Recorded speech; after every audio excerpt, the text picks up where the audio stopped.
again, everybody. Welcome back. You've been having a hard day today, I think.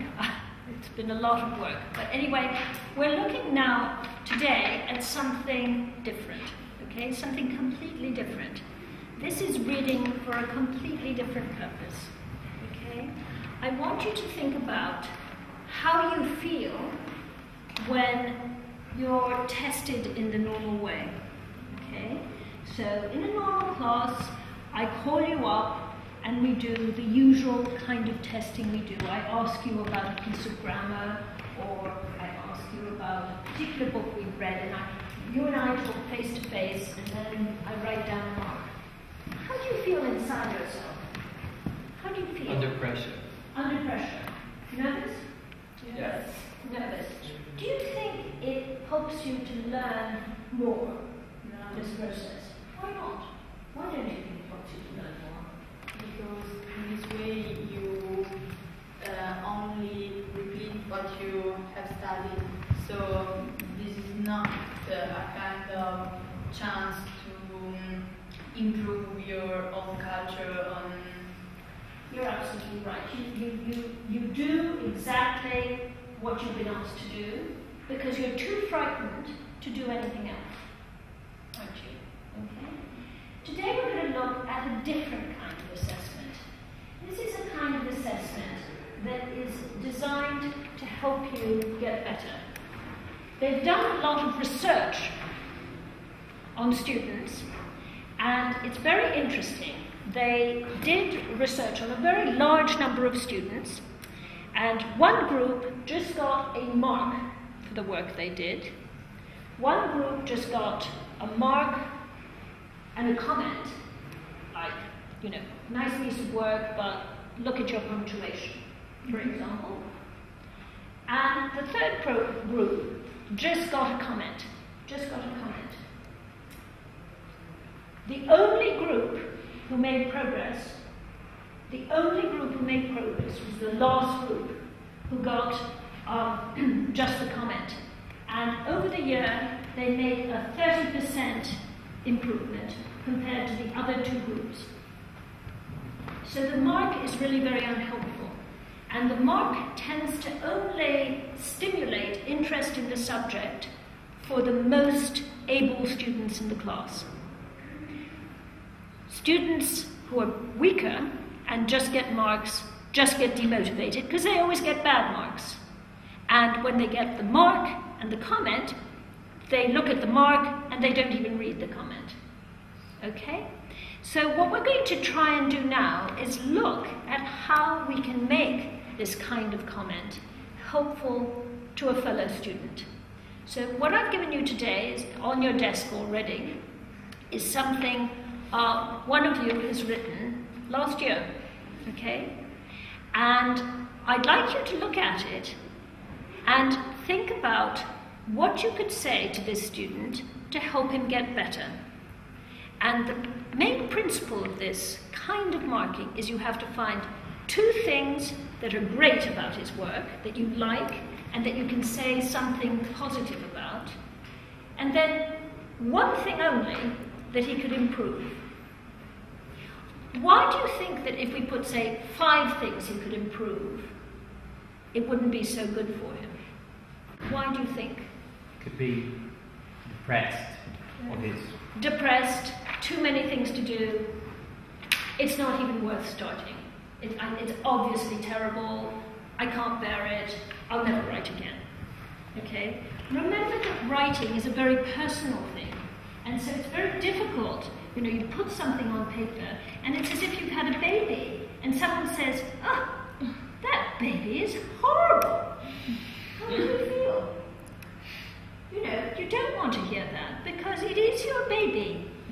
It is your baby as much as a real baby is. It's your imagination, it's your writing. Okay? So, what I'd like you to do, in your pads, as usual, is quickly read through this passage and think of 2 good things to say and 1 comment to try and support the student.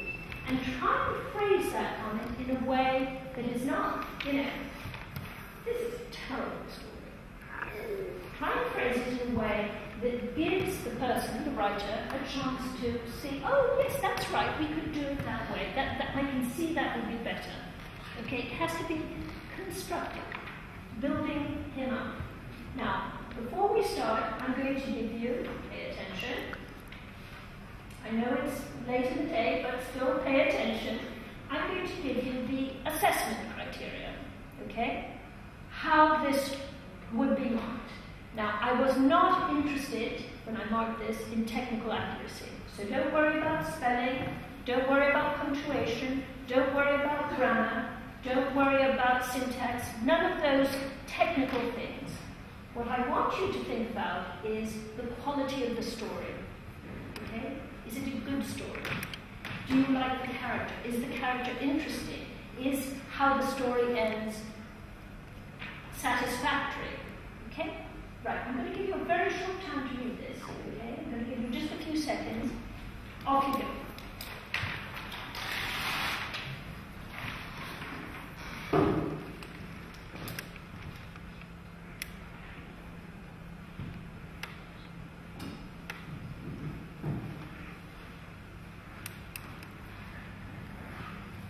You can take notes while you're writing if it will help you remember, for example.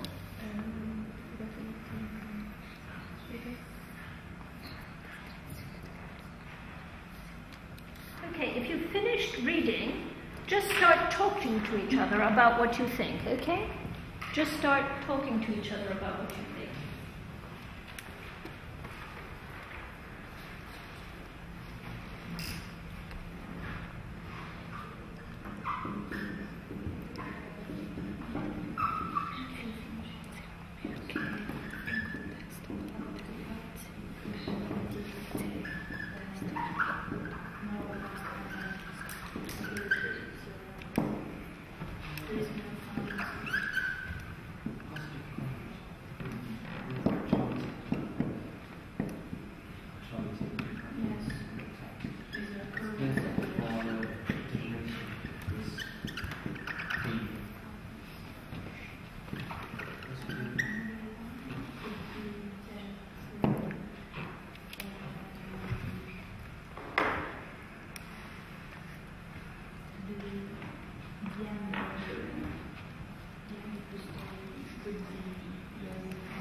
To share some of your ideas, or would you like a few more minutes?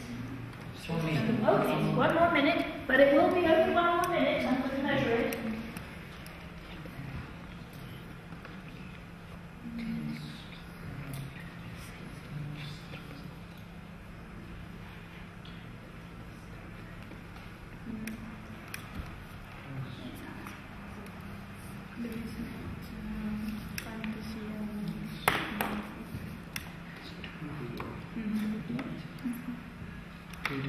Seems to be a description. Okay, have you all more or less finished? More or less. More or less. Okay, let's start. Right. First of all, tell me how you felt when you were doing this activity, when you were, in effect, the teacher thinking about the work. What did it make you feel? Well, it's a bit difficult. It's a difficult situation because you have to judge what a person. A fellow student has written. Yes, and it's like you can imagine how easy to have done something like this, and so you know what it feels like. Yes, you know what it feels like, and so this is very important.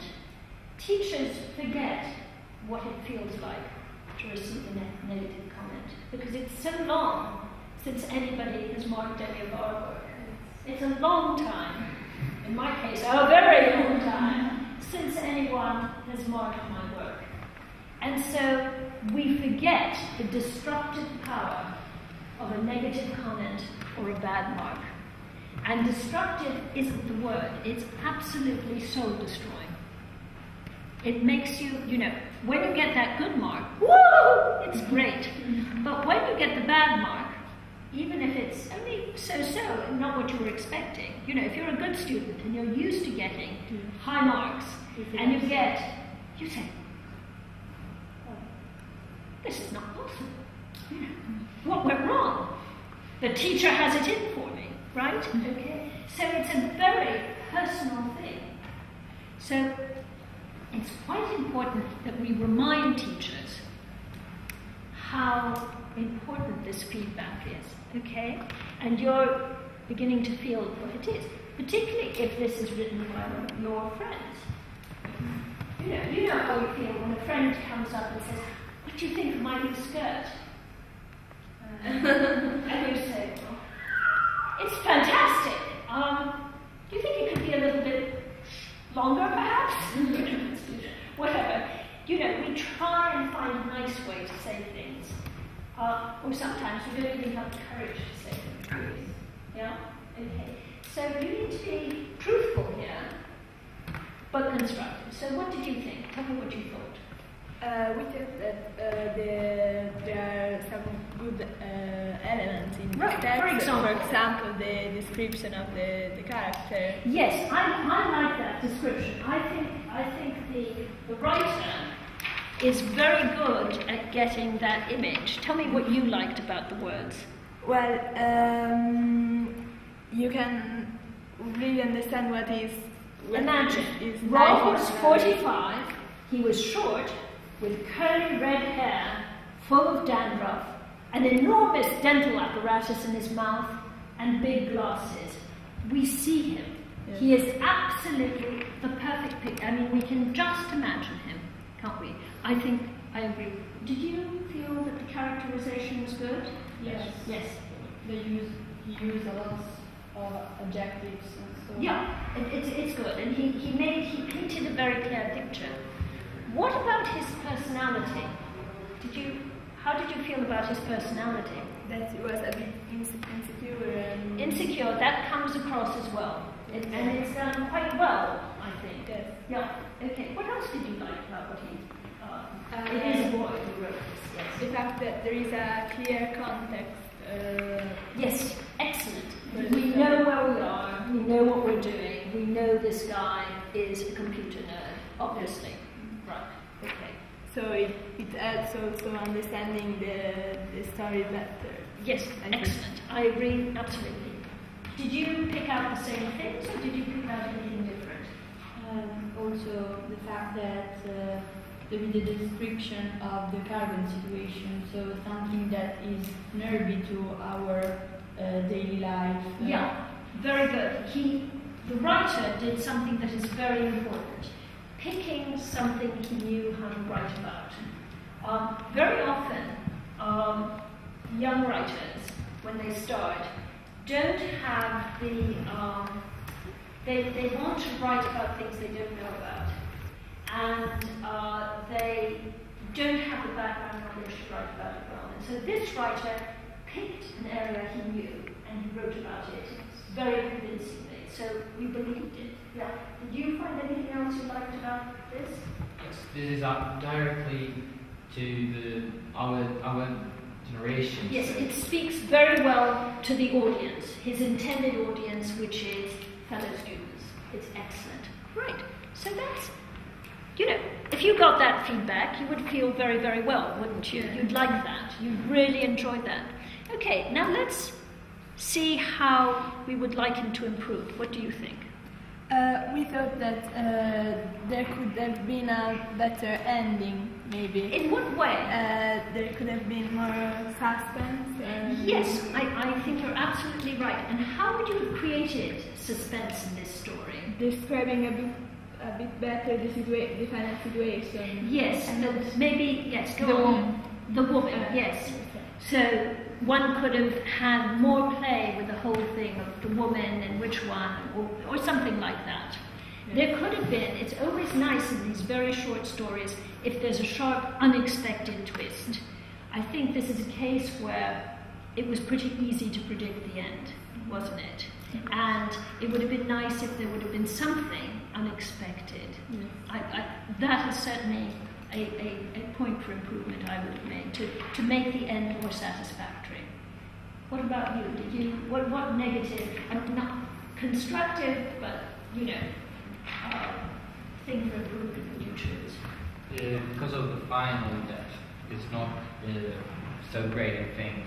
And it could, he could have used the more fantasy and less realism. Yeah, he could, go on. To excite the reader. Yes, exactly. He could have played more on the whole virtual world aspect of it, because that I thought was a very interesting part of the story. The fact that this character is so familiar with the internet and sort of has this sort of clearly has a fantasy life. And so I think that could be a helpful way forward. Now, if you were receiving these comments, would you feel terribly upset? No, because they're easy things to fix, aren't they? They're very, very easy things to fix. And it's actually what we do as writers all the time. My son, as you know, is a writer, and the first book he ever wrote, he rewrote 30 times. He got the idea accepted the first time. Isn't it? He was signed up for a 4-book deal. Said, well, this is great. Finished the story, submitted, and he said, well, it's okay, but we don't quite like this. And he submitted it 30 times. And he rewrote it 30 times. And it took him 2 years to rewrite it 30 times. Meantime, he wasn't earning any money. So it was really hard work. And at the end, the book got resubmitted. Got taken, and it got good reviews, and it's been longlisted for 2 children's book prizes. And I said to him, Andrew, how do you feel about this? And he said, I feel I have learnt my job. Because he practiced.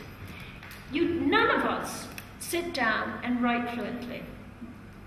I certainly don't. When I have to sit down and write, I can't tell you the number of scrumpled pieces of paper I go like that. So what we do when we help each other to write better is to provide this kind of criticism. Okay?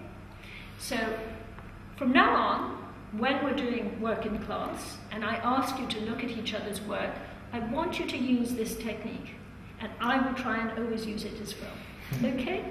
So I will see you next week, and thank you again for being so cooperative and brilliant and full of good ideas. Thank you.